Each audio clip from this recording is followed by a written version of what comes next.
Electoral bonds के बारे में मैं ये पहले आपसे जानना चाहता हूं कि आपकी क्या प्रतिक्रिया है। आपको क्या लगता है कि इससे ब्लैक मनी वापस आएगा?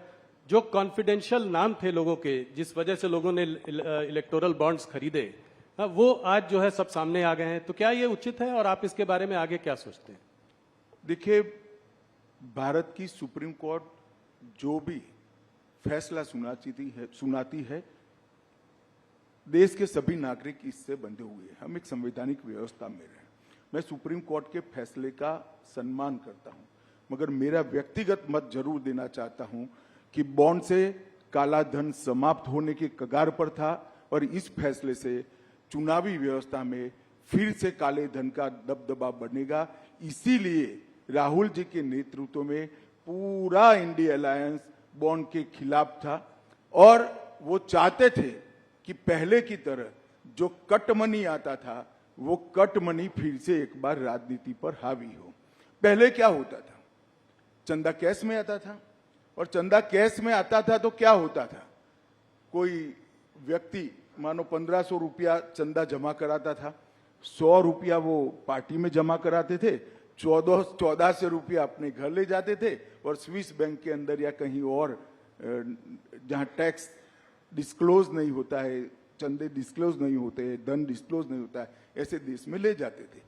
बॉन्ड आने से ये पूरा पैसा चेक के माध्यम से पार्टी के अकाउंट में जमा होता था।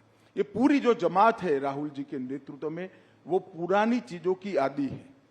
उनको यही चाहिए कि पार्टी को चंदा मिले न मिले, चुनाव के लिए खर्च हो न हो, अपनी पीढ़ियां बहुत अच्छे तरीके से जी पाएं। और इस चीज को मोदी जी ने बॉन्ड लाकर इस पर कुठाराघात किया था। मैं आपको बताना चाहता हूं, मेरी पार्टी की बात बताता हूं। 2014 में मेरी पार्टी में जो चंदा आता था, इसमें से 81% चंदा कैश से आता था, जिसमें किसी का नाम नहीं होता था। 20-20 हजार रुपया कर जमा करते थे।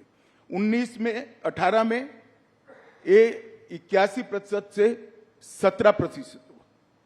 18 में एंड पे भी ये 17% पर रहा और 2023 पर कम होकर 3% पर आ गया था।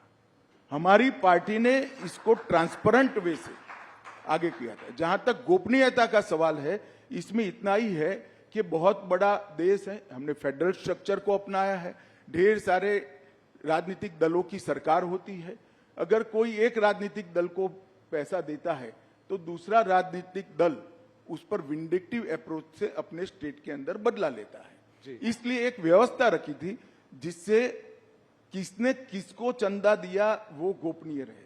मगर इसमें गोपनीय नहीं रहता था किस कंपनी ने कितना चंदा दिया और किस पार्टी को कितना मिला। अब जो व्यवस्था होगी, इसमें किसने कितना दिया वो भी गोपनीय हो जाएगा, क्योंकि सारा कैश में देना है, और किस पार्टी को कितना मिला वो भी गोपनीय हो जाएगा, क्योंकि कैश से लेना है। और कैश से लेना तो छोड़ो, घर पे ले जाने की व्यवस्था भी इसमें से हो गई। और हम पर एक आरोप लगता है राहुल जी कि हमें बहुत सारा चंदा मिला है। ये मिथ्या है सर। 6,900 करोड़ 6,200 करोड़ हमें मिला है। इसके सामने 6,200 करोड़ राहुल बाबा के नेतृत्व में चलने वाले इंडिया अलायंस को मिला है, जबकि हमारी 303 सीटें हैं। उनकी लोकसभा में कितनी सीटें हैं? हमारी 17 सरकारें हैं। हमारी हर राज्य में पार्टी चल रही है। और एक काम के सामने चंदे का जो सवाल है वो भी गलत है, क्योंकि 2019 लोकसभा में हमें जो 6,000 करोड़ मिला, इसमें से 2019 लोकसभा के समय पर जो बॉन्ड खुले हैं, इसमें 3,071 करोड़ चंदा मिला है। तो आप जाहिर है, जब आचार संहिता कोड ऑफ कंडक्ट आ जाता है तो कोई काम के सामने चंदा नहीं होता है। और विधानसभा के चुनाव के कोड ऑफ कंडक्ट लगने के बाद हमें 2640 करोड़ रुपया मिला है। उस वक्त भी कोड ऑफ कंडक्ट होता है, कोई काम नहीं होता है। तो 90% से ज्यादा चंदा बॉन्ड से हमें कोड ऑफ कंडक्ट लगने के बाद मिला है। तो ये जो आर्ग्यूमेंट कर रहे हैं बड़े बड़े धाराशास्त्री, जो ये पूरी सिस्टम के फायदा उठाने वाले हैं, क्योंकि वो भी राजनेता ही है ज्यादातर, चंदे वाली कैश चंदे वाली व्यवस्था का फायदा उठाने वाले, वो उनका आर्गुमेंट था कि इससे सरकारी नीतियां प्रभावित होती है।